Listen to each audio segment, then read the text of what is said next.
Hi everyone, so today's card draw, this week's card draw is drawn from the Carolyn Myss Archetype Cards deck, a deck that I really love. I've had this deck, I've studied this deck for probably over 15 years.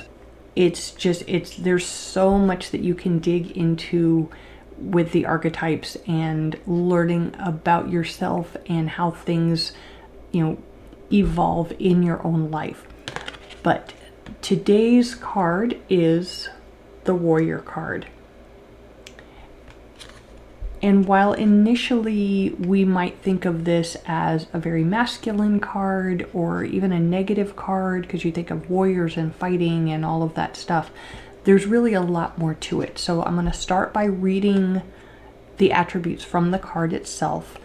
So the warrior light attributes are strength, skill, discipline and toughness of will, heroism, stoicism, and self-sacrifice in conquering the ego. The shadow attributes of the warrior are trading ethical principles for victory at any cost, and indifference to the suffering inflicted on others. So you see there's kind of a light and dark to all of these archetypes. And so when we think about the warrior, again, this might initially come across as a very masculine or even a negative archetype. There are also spiritual warriors and heroes and anyone who's out there showing self-sacrifice.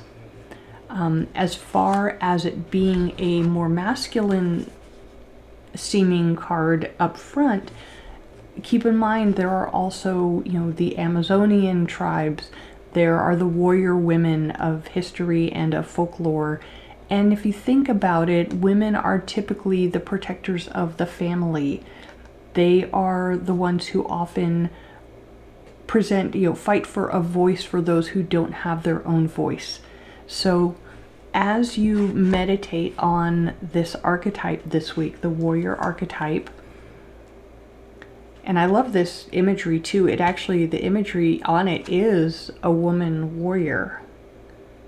So as you meditate on this week, think about how the warrior might be showing up in your life, both as light and shadow, where it might be a reminder for you and where it might be an encouragement for you as you go through your daily life. So, take some time right now, if you have 5 or 10 minutes, to just meditate on this card. Think initially, what was your first initial thought about this archetype when I first mentioned it, when you first saw the card?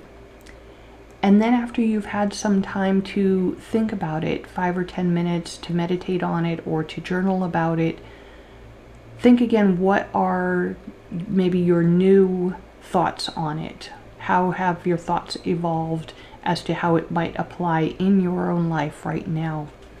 So think about that this week. Carry the warrior with you, both the light and the shadow. Shadow doesn't always necessarily mean bad. The shadow attributes of an archetype are often there as reminders for us to do something different or to see something in a different way. So this week we have the warrior. Carry the warrior with you all week in your mind, in your heart, and we'll see you next week.